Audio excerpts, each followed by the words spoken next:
Budeme sa prednostne venovať nitrianskej tradícii, ktorá súvisí s kráľom Svätoplukom. Toto vám nemusím predstavovať na úvod, ale je to dôležité, pretože málo komu vlastne aj dnes dochádza, že máme niekedy v tom karolovskom období v 9. storočí na jeho sklonku dočinenia s takým veľkým univerzalistickým projektom, ktorý vychádza po väčšine teda od rímskych silných pápežov toho obdobia a ktorý ráta s takou usporiadaním teda Európy prostredníctvom dominantných teda jazykov do takej podoby, ktorá by sa dala nazvať alebo zhrnúť termínom tetrarchia, to znamená 4 veľké provincie, s tým, že západná časť je venovaná najmä teda dnešným Francúzom, alebo teda to by bola Galia.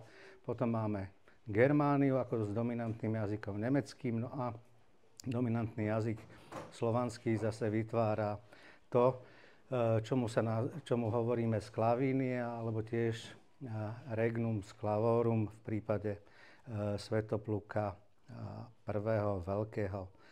No a zostáva samozrejme ešte Itália. To, že existuje niečo dnes, čo poznáme ako Francúzsko, je samozrejmá záležitosť. Ale keby ste niekomu na začiatku 19. storočia povedali, že vznikne zjednotené Nemecko, asi by vás vysmial. Podobne ako ešte viac by vás vysmial pri prípade zjednoteného Talianska. Takže ak dnes hovoríme o projekte Sclavinia, o Regnum Sclavorum a o univerzálnom usporiadaní Európy a s dominanciou teda jazykových skupín, tak vlastne dejiny neskončili, takže pokračujeme ďalej a preto je dobré si pripomínať tých, ktorí tie dejiny vlastne vytvárali. No a v našom prípade ide teda predovšetkým o kráľa Svätopluka. No a tu už prichádzame vlastne sa v nárame z tých veľkých európskych dejín do takých konkrétnych, menších, našich, nitrianskych a slovenských. Totiž ide o to, že máme tu popieračov svätoplukovskej tradície a máme tu uctievačov svätoplukovskej tradície. No a popierači, viete, nebudeme si dávať žiadne servitky pred ústa, tak sú pomerne radikálni vo svojich názoroch, ale obvykle tie názory spočívajú v tom, že to tak nie je. Ale prečo to tak nie je, už veľmi nevedia artikulovať, ale majú v tom jasno. Takže taký aj prípad jedného archeológa Vladimíra Turčana, ktorý napísal v mýtoch našich slovenských, že Svätopluk rozhodne nebol symbolom alebo predstaviteľom začiatkov slovenského národa. No a aby sme mu protirečili, tak vlastne vybrali sme nie text, ktorý je z produkcie nejakých slovenských národovcov 19. storočia, ale text, ktorý spísal prvý český kronikár Kozma Pražský, no a je dobré, aby sme si ho prečítali, totiž v roku vtelenia Pána 894 bol pokrstený vo svätej katolíckej viere prvý český vojvoda Boživoj. Tohože roku Svätopluk, král Moravy, ako sa ľudovo hovorí, zmizol uprostred vojska. A nikto ho už nevidel.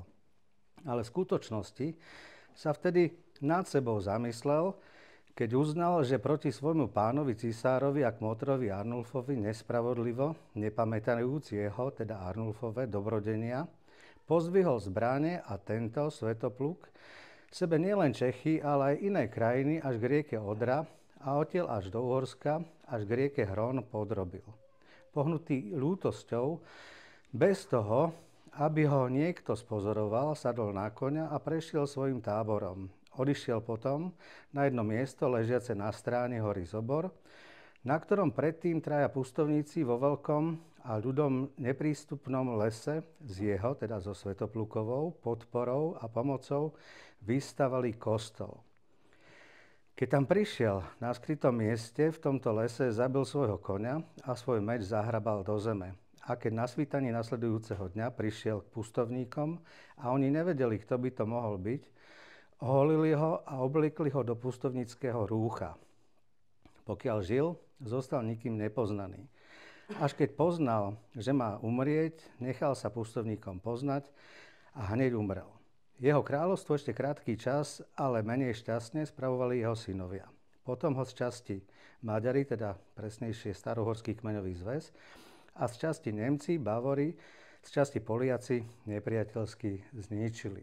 Viete, na prvý pohľad je tento text kompaktný, ale on sám v sebe má niekoľko veľmi dôležitých vrstiev, o ktorých si tu musíme hneď na začiatku povedať. Totiž jedna tá vrstva, ktorú sem vložil Kozma Pražský, spočíva v tom, že vlastne pridáva k tomu svoj český akcent. Ten český akcent možno zhrnúť do takých dvoch častí. Jedna časť je v tom, že teda máme tu morálne exemplum.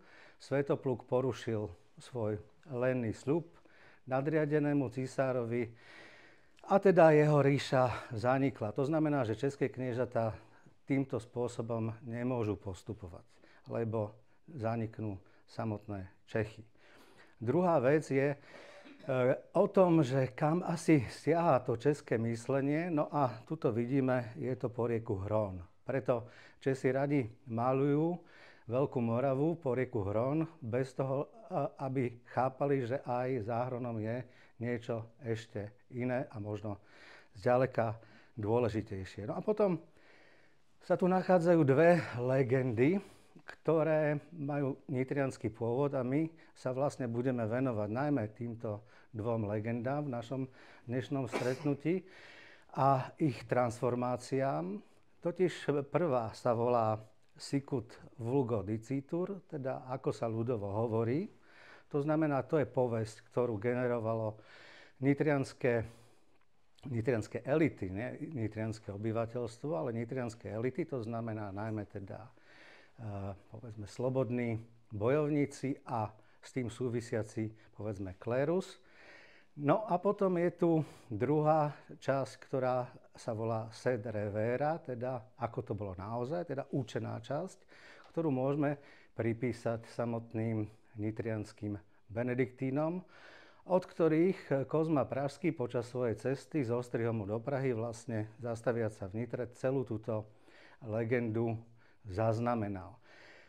Ideme najprv k tej prvej časti, to znamená k časti, ktorá sa volá Sicut vulgo dicitur, teda ako sa ľudovo hovorí. Svätopluk nezomrel.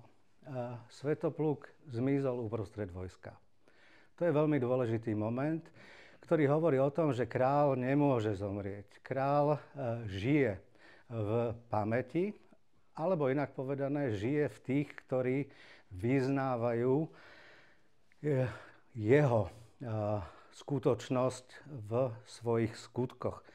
Keď v 18. storočí istý maďarský historik Benčík bude hovoriť o tom, že Slováci nie sú rovnoprávnym ľudom v rámci Uhorského kráľovstva, tak nezabudne pripomenúť, že Slováci sú Svätoplukov ľud. To znamená, že v 18. storočí vidíte, že tento Svätoplukov ľud, Nitrania, v užšom slova zmysle bojovníci klérus, v širšom slova zmysle všetci obyvatelia Nitry, sú vlastne telom Svätopluka, ktorý sa vlastne týmto spôsobom zachováva a je tu, dá sa povedať, prítomný v tejto našej zostave, ako sme tu aj dnes.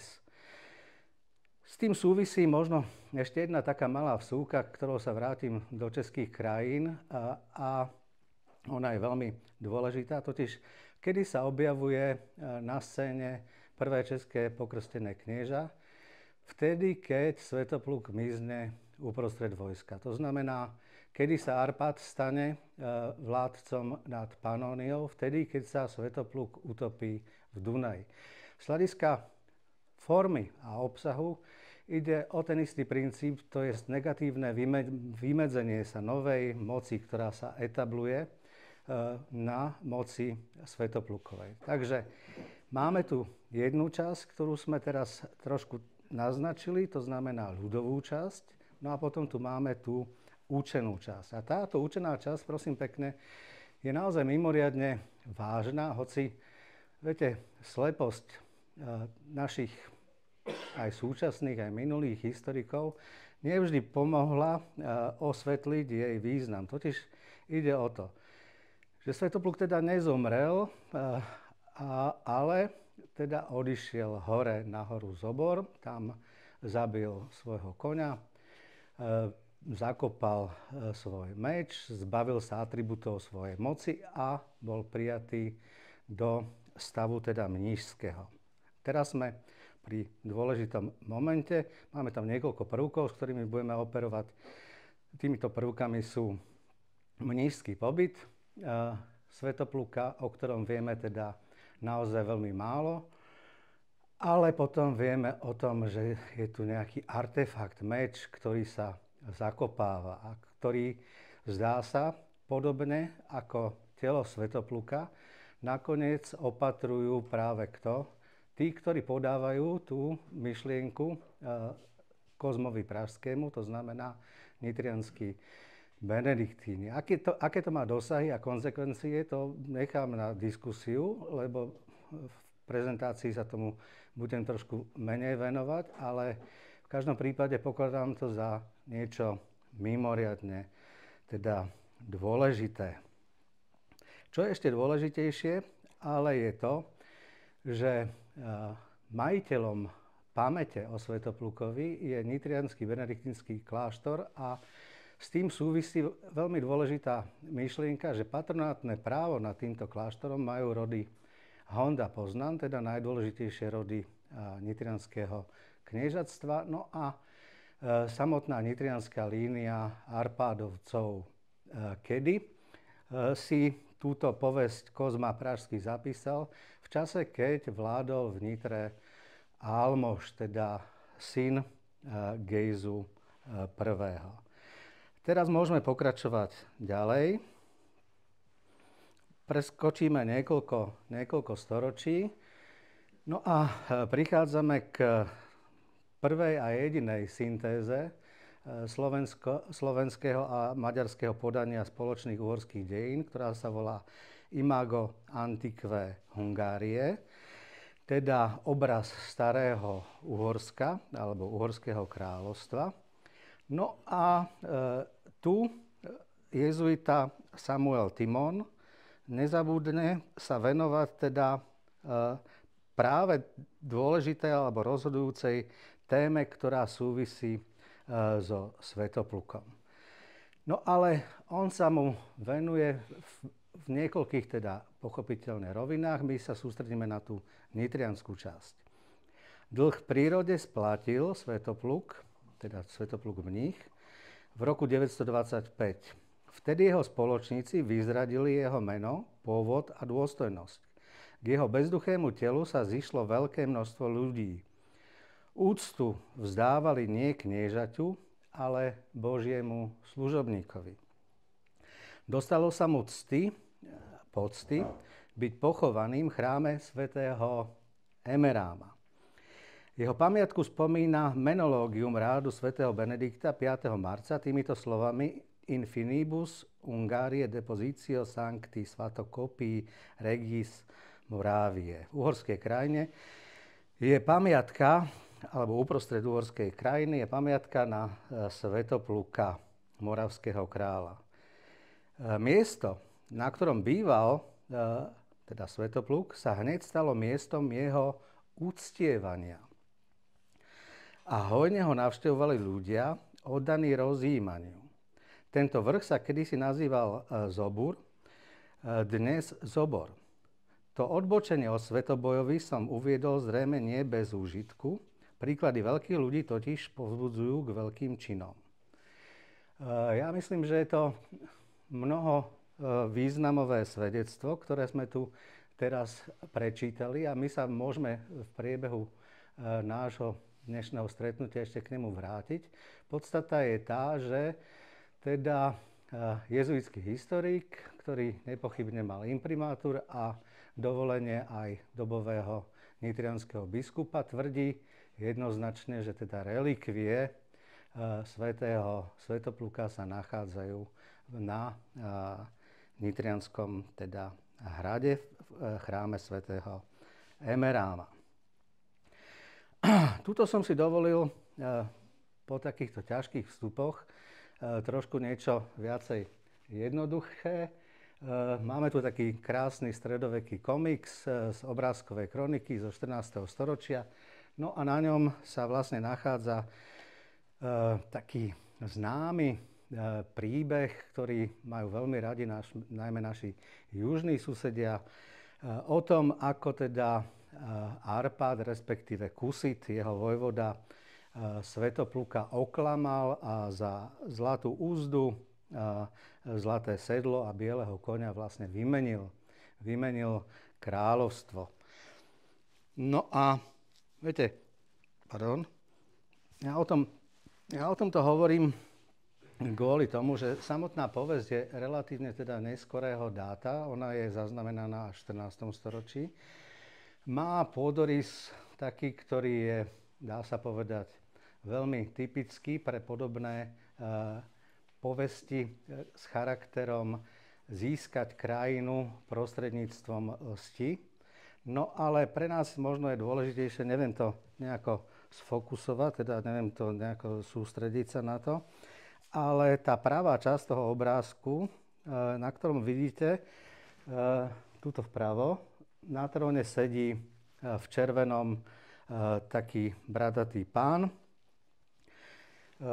V ruke drží žezlo, pri boku má opásaný meč, oblečený je celý v červenom, no a na hlave má veľmi takú zvláštnu pokrievku, ktorá nie je síce v pravom slova zmysle kráľovskou korunou, aj keď tá zlatá časť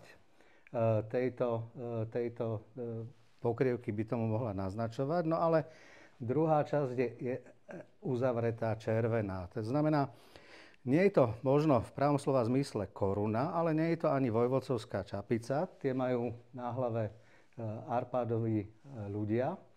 No a môžeme to nazvať teda možno slovom mitra. Čo to je mitra? Asociuje nám to biskupa a biskupskú mitru, ale nutne mitra nebola vždy pokrievkou biskupskou, ale bola to aj pokrievka teda svetských hlav, ktorá znamenala, že daný človek má cirkevné požehnanie. V našom prípade o Svätoplukovi vieme, že teda bol kráľom. O tom opäť ale podrobnejšie za chvíľu alebo v priebehu diskusie. No a aby sme videli, že ani v českých krajinách nie je nejaký veľký problém so Svätoplukom ako kráľom. Tam si neskôr vyvinuli celý rád povestí, ktoré majú legitimizačný charakter a pre teda vládu nových českých kráľov, pričom vlastne uznávajú od 14. storočia myšlienku translatio regni, teda prenesenia kráľovstva. A tá koruna, ktorá vlastne má byť tá přemyslovská, má byť tou svätoplukovskou. Tu vidíme vlastne Svätopluka v mníšskom habite, ako mu vytrča korunka. No a príbeh, ktorý tu Dalimil vlastne rozpráva, je takou rytierskou adaptáciou svätoplukovského príbehu, ktorý poznáme od Kozmu Pražského, a s tým, že je obohatený o taký motív zápasu o manželku, ktorou vieme, že bola Gizela, sestra Arnulfova. Arnulf sedí teda na tróne, vpredu za ním teda manželka, no a Svetopluk musí zviesť o túto manželku vlastne víťazný súboj. No a samozrejme tento súboj dopadne v prospech Svätopluka. Svätopluk zvíťazí a získa naspäť kráľovstvo, ale potom nasledujú udalosti, ktoré sa valia naňho už príliš sprudka, predovšetkým teda vpád Starohorského kmeňového zväzu, ktorý už nerozchodí, to znamená, nie je v stave zvíťaziť, no a skončí teda svoj život opäť v Nitre na Zobore. Takto sa oblúčikom dostávame k človeku, ktorý nevídaným spôsobom rozvinul pamäť o Svätoplukovi.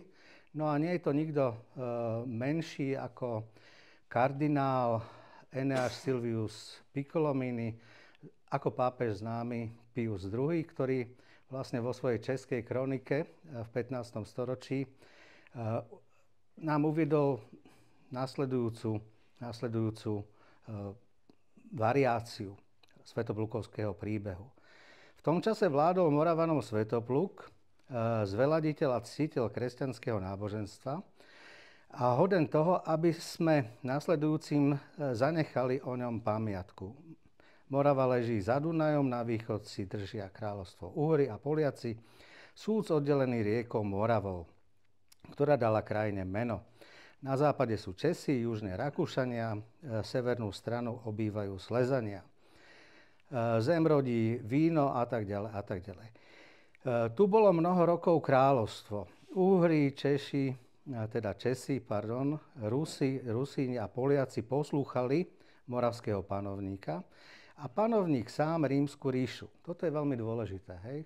Panovník sám Rímsku ríšu.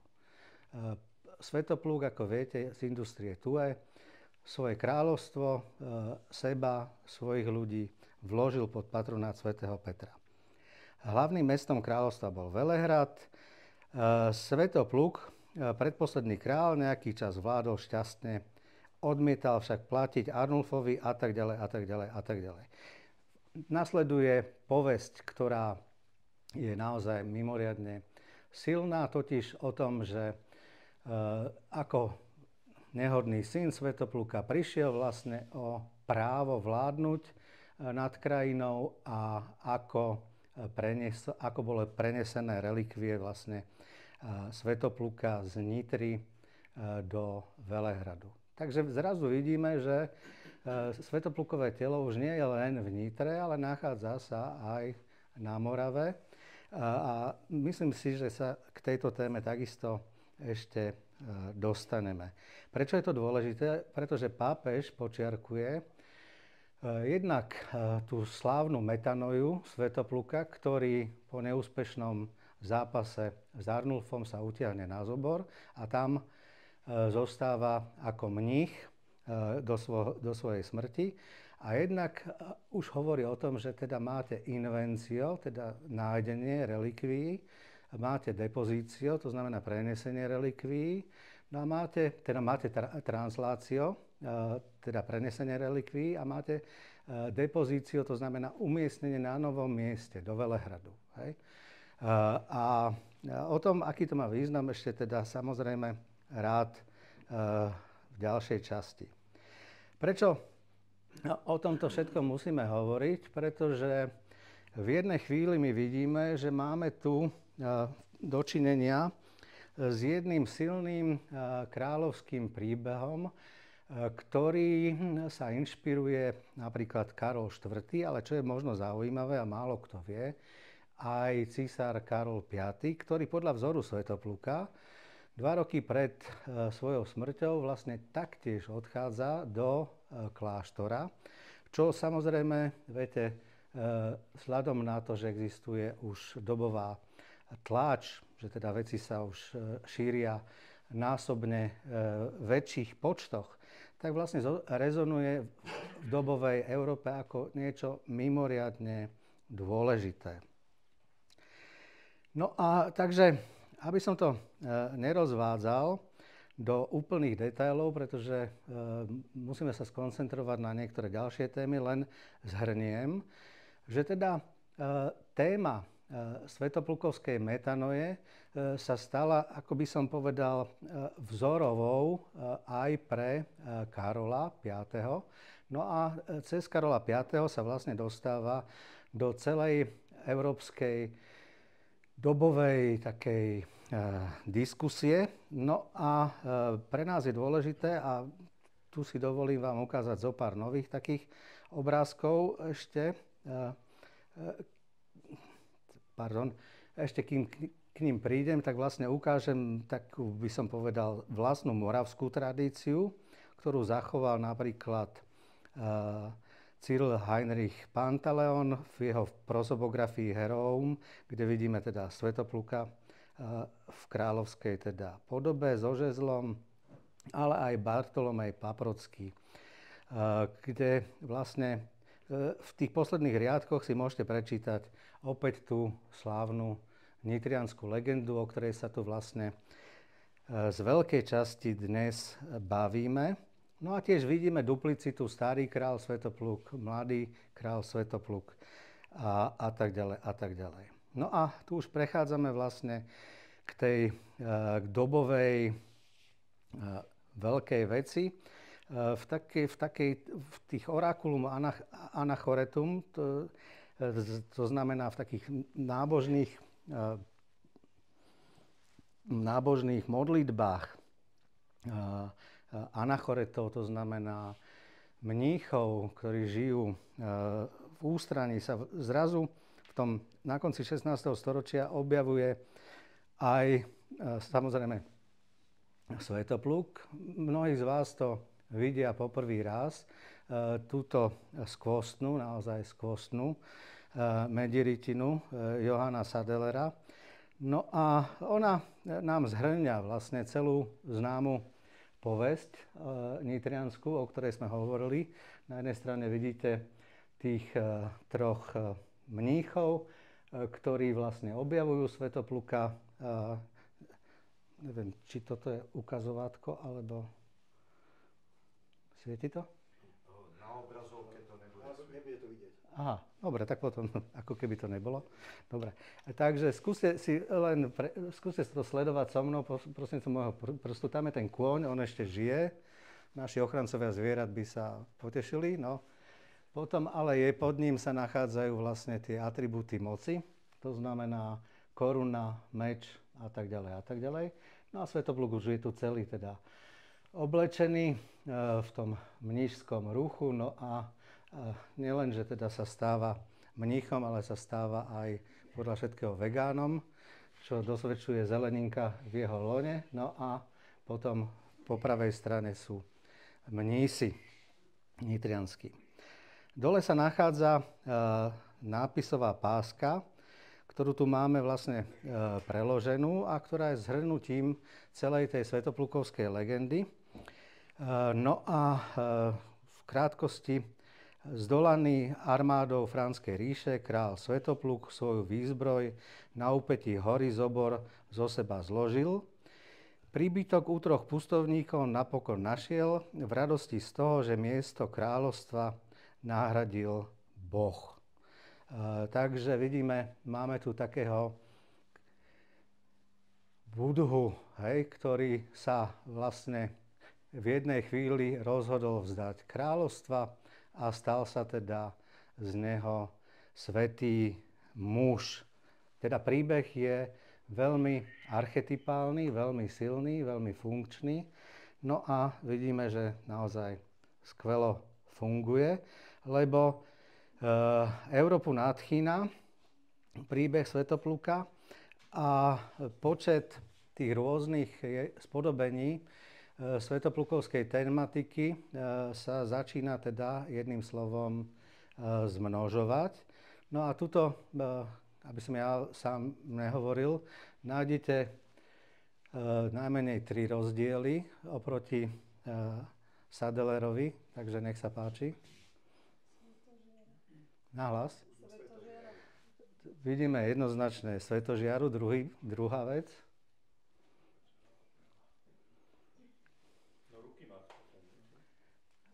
ruky mal tak, ako mal. No.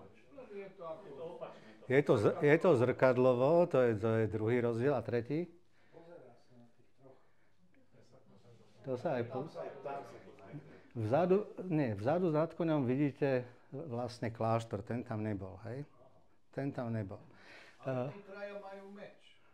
Nie, to sú palice.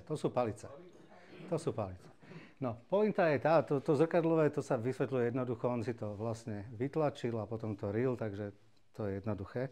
No ale tá svetožiara je rozhodujúca, hej. Viete, že zrazu prejde pár rokov, no a rytec, ktorý v zásade pre úspech, hej, toho predchádzajúceho diela znovu ho vyrie, tak už vlastne vloží nový atribút svätoplukovi a to je jeho svetožiara. A tu vidíme, že nebol to jediný autor, ktorý neodolal a teda urobil si kópiu z tej pôvodnej Sadelerovej rytiny, a to je Jean Leclerc. Totiž, viete, to sú všetko obrovské mená dobového umenia. No a aby sme boli, ako by som povedal, aby sme nezostali len na starom kontinente, tak sa presunieme do Latinskej Ameriky a do hlavného mesta Starej ríše Inkov, do Kita.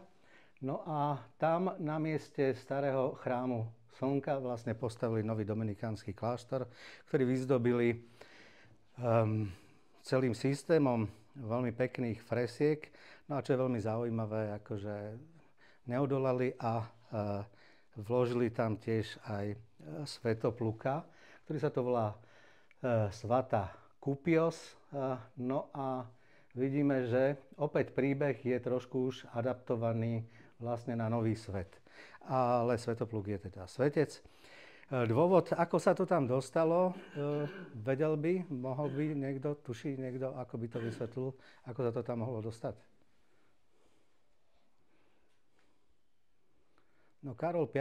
bol cisárom ríše, nad ktorou nezapadalo slnko, takže moment, keď zomrel, sa vlastne stal inšpiratívny aj pre teda tých, ktorí poznali jeho slávu v Latinskej Amerike. Takže tak.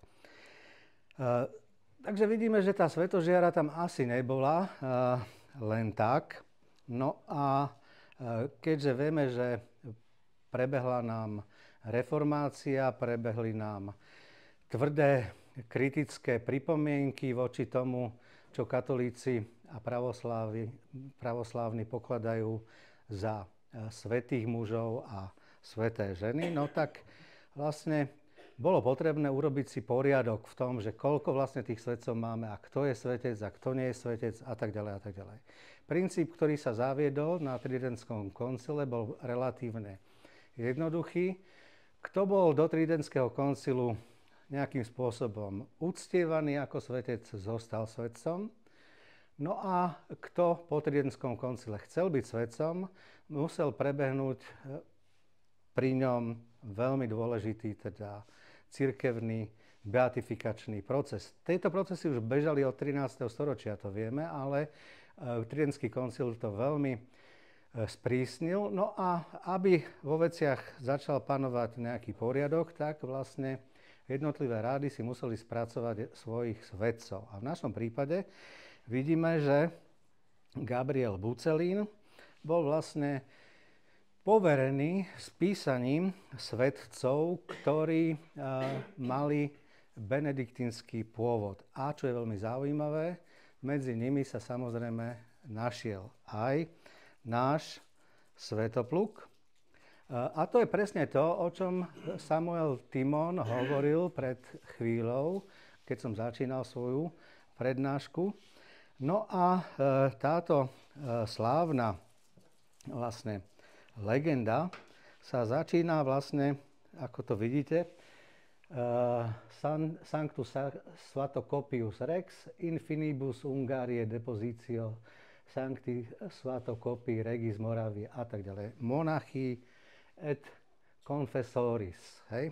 Teda on je mních a vyznávač, konfesor, vyznávač. Prečo je vyznávač? Lebo priniesol kresťanstvo, hej? Lebo prispel k organizácii kresťanstva. Vieme, že nitrianske biskupstvo, arcibiskupstvo a tak ďalej sú všetko záležitosti, za ktoré vďačíme Svätoplukovi. Takže teraz k vlastnej legende. Uprostred krajiny leží hrob Svatokopia, kráľa Moravy, mnícha a význavača. Svetokopius alebo Svantokopius, Svatopluk moravského kráľa, Svätopluka syn a následník trónu, obrátil sa na vieru v Krista pôsobením svätého Metoda. To uvidíme, že je moment, ktorý sa nám objaví relatívne veľmi často. To je taký opäť hagiografický model, ktorý poznáme aj zo svätého Štefana, ktorého musel pokrstiť nutne svätý Vojtech. Hoci je to veľmi málo pravdepodobné, všetci vedia, že sa to tak stalo. No a potom ide o takú kontamináciu, to znamená zloženie niekoľkých príbehov svätoplukovských, tej známej nitrianskej legendy, ale aj tej Piccolominiho novej moravskej legendy, do takého nového tvaru, v ktorom vlastne sa objavujú prvky, ktoré majú ohromnú výpovednú hodnotu smerom k súčasnému vlastne poslucháčovi alebo odbercovi. Takto nepoznaným mníchom sa stal na hore Sambri zobor odený posvätným reholnickým rúchom, pretože ten je pred purpurom a všetkou svetskou slávou bláženejší. To znamená, opäť opakujeme ten slávny motív metanoje svetského panovníka, ktorý pred všetkými svetskými prednosťami dáva vlastne váhu svojho života na ten duchovný život v osamotení. A opäť dôležité je, že uprostred krajiny a opäť Nitra. Hej? A aby som vám trošku priblížil, ako sa tomu dalo rozumieť, uprostred krajiny, máme pocit, že Nitra je trošku tak exteritoriálne v Uhorskom kráľovstve, viac na sever. Že? No ale pripravil som vám takú jednu mapu, totiž aby ste videli francúzsky dafe, to znamená následník trónu, skôr než nastúpi na trón. Viete, to nie je ako dnes stať sa premiérom, znamená dostať viac hlasov, ale stať sa kráľom znamená, že musíte sa niekoľko desiatok rokov vlastne vzdelávať a pripravovať na tento svoj post. No a pozrite sa, ako je tá Morava vlastne tu namalovaná. Hej? Nemám to ukazovatko, ale to M začína v severovýchodných Čechách, Moravia, ide cez celé Poľsko, áno. A M Magna začína niekde pri Váhu, áno. Takže zrazu vidíte, že vlastne tá Magna Moravia je vlastne Poľsko, Rus, Čechy, vlastná Morava, takmer celé Uhorsko a tak ďalej a tak ďalej. Ak sa pozriete na tú mapu z tohto hľadiska, teda ak sa pozriete na tú legendu, o ktorej som teraz hovoril z tohto hľadiska, tak je vám úplne jasné, že tá Nitra je uprostred krajiny. Hej? Dobre? Prečo o tom hovorím? Lebo sa znovu vraciam k tej myšlienke tetrarchie, to znamená toho usporiadania Európy, univerzálnej na princípe teda dominantných jazykov a teda Sklavínia má svoje srdce a centrum v Nitre, kde je teda pochovaný Svetopluk. No a aby sme videli, ako sa na to pozerajú naši vzdelanci v 18. storočí, tak máme tu takú krásnu mapu, ktorú ja veľmi milujem, Veľkej Moravy, lebo je to vôbec prvá mapa Veľkej Moravy od slovenského autora. No a viete, je z 18. storočia, pochádza od Tomku Saského a vidíme, viete, že ak má niekto problém dnes s nitrianským kniežatstvom, v 18. storočí s tým problém nebol. No. Takže pokračujeme ďalej.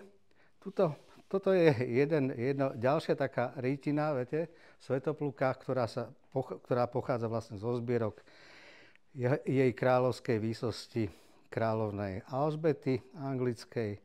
No a aby, viete, toho nebolo málo, myslím, začínate byť unavený, alebo ešte nie? lebo tých informácií relatívne na začiatok našej dnešnej debaty je relatívne veľa. Takže jezuiti sa zabávali hraním hry o Svetom Svätoplukovi. Táto hra bola v pravom slova zmysle medzinárodná. Nám sa zatiaľ podarilo nájsť jej nemecký variant a poľský variant, ako vám ukážem. Mám doklad o tom, že existuje francúzsky variant a predpokladám, že dopracujeme sa časom archívnym výskumom aj k španielskému a anglickému variantu. Ale v zásade ide o to, že viete, vtedy neboli tieto prostriedky tej masmediálnej indoktrinácie také, by som povedal, všeobecne dostupné, ale aby ste niekoho mohli ľahšie indoktrinovať, tak ste museli vlastne naštudovať pekné veľké divadlo. No a tam museli hrať samozrejme najdôležitejšie osoby krajiny. No a hralo sa to niekoľko dní, malo to niekoľko stoviek účastníkov. Všetci tam samozrejme zhlboka plakali, lebo však nie je nič krajšie, než keď veľký Svätopluk nakoniec skončí ako eremita, obrátený na správnu stranu. Teraz myslím naozaj správnu stranu dejín. No. A tuto to máme, že teda medzi jezuitmi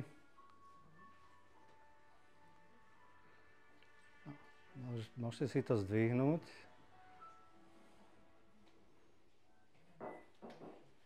Dobre. Takže máme tu aj hudobnú vsúvku medzičasom. Takže áno, bolo to, zdá sa, všeobecné, bolo to v rámci celej Európy a my sa nutne musíme spýtať, ako sa naše uhorské, slovenské prostredie vedelo vysporiadať s celou tou záležitosťou. No a viete, doma nie je nikto prorokom. A platí to aj vlastne o promovaní tej témy svätoplukovskej. My sa vraciame niekoľko desiatok rokov pred Samuela Timona a rovno teda k Benediktovi Selejšimu, ktorý vlastne pripravil do tlače Cantus Catholici, teda piesne katolícke, no, ktoré sa vlastne spievali, dá sa povedať, aj spievajú dodnes niektoré, v kostoloch každú nedeľu. No a viete, opäť sme pri tom, ako fungujú médiá. Totiž, viete, keď sa vytlačil tento katolický spevník, on mal svoj latinský úvod, ktorý bol opäť dosť dôležitý kvôli tomu, že taký normálny Slovák, ktorý vedel teda latinsky, si zrazu prečítal, že teda sídlo Svätopluka bolo v Belehrade. Viete? A teraz nemyslíme Velehrad moravský, ani Belehrad srbský, ale myslíme stoličný Belehrad. Hej? No a viete, dôležité je, čo si tiež tam prečítame, že zjednocujúc Pánovnou s Kristom prostredníctvom svätého krstu kráľa Svätopluka a zaiste aj Bulharov, Moravanov a Boživoja, knieža české, u rímskeho pontifika Mikuláša I. vyššie spomenutí svätí muži, teda Konštantín a Metod, vymohli, aby národy od nich pokrstené smeli pri slávení bohoslúžieb používať vlastný jazyk. Viete, nový rozmer to tu dostáva celé. Svätopluk vyznávač, Svätopluk, ktorý sa zaslúžil o to, že tento priestor sa stal nielen kresťanský, ale aj kresťansky organizovaný, tak vlastne má zásluhu na tom, že aj dnešní Maďari sú kresťania. O tom budeme ďalej hovoriť, ale ja to len pripomeniem v jednej takej téze. Slovenskí intelektuáli vyvinuli veľmi hlbokú a dodnes platnú myšlienku, ktorá je o tom, že kráľovstvo je večné a králi sa striedajú a dynastie. To znamená, so Svätoplukom kráľovstvo nekončí. Skončí len král Svätopluk a Štefan začína ako nový král vo Svätoplukovom kráľovstve. Hej? To je veľmi dôležitý legitimistický konštrukt, ktorý v zásade vzhľadom na to, že veci kráľovstva pochádzajú od Boha, je platný aj dnes. To znamená, je nezrušiteľný. To znamená, my síce máme dnes republiku, ale v skutočnosti máme z hľadiska povedaného interregnum. To znamená, čakáme na nového kráľa. No a tuto je divadelná hra o Svätoplukovi, ktorú hrali Poliaci, poľskí jezuiti. No a tuto máme, ako sa zabávali s svätoplukovskou tematikou v Prahe a v Lipsku. No a tu vidíme, ako za Svätoplukovej prítomnosti vlastne svätý Metod ruší pohanské idoly. Tu máme jeden ešte taký, takže Svätopluka radšej sem nevoláme, ani Metoda. No a pomaly sa blížim k záveru s tým, že viete, nás tak učili, že nejaký Fandli v 18. storočí na konci si vymyslel nejakého toho Svätopluka, ešte dokonca si nechal zaplatiť takúto mediritinu a vlastne vytvoril, ako by som povedal, nového Svätopluka a zdá sa nám to také, by som povedal, že ajhla, že začíname konečne tie slovenské dejiny, no ale fakt je ten, že pán Fandli a jeho predchodca Pápánek vlastne končia jednu veľkú periódu v rozvíjaní pamätania sa na Svätopluka, no a vlastne prichádzajú vlastne možno trošku s novým spodobením teda Svätopluka, ale samozrejme veľmi dôležité je to, že mu nechýba kráľovská koruna, no a nechýba mu spomínaný meč, o ktorom verím, že teda trošku ešte budeme diskutovať. Takže prichádzame k sumarizácii dnešnej prednášky. Kontinuita či diskontinuita. No a viete, ja ako žiak profesora Kučeru, nedávno zosnulého, rád ho ocitujem, aby som ho tu sprítomnil. Z dvoch základných zložiek veľkomoravskej tradície, cyrilometodskej a štátnej, povedali by sme svätoplukovskej, domovské právo na Slovensku má len posledná. To znamená, nie, že by cyrilometodská nebola, ale kontinuitná a veľmi silná je práve myšlienka svätoplukovská. Takže ďakujem za pozornosť.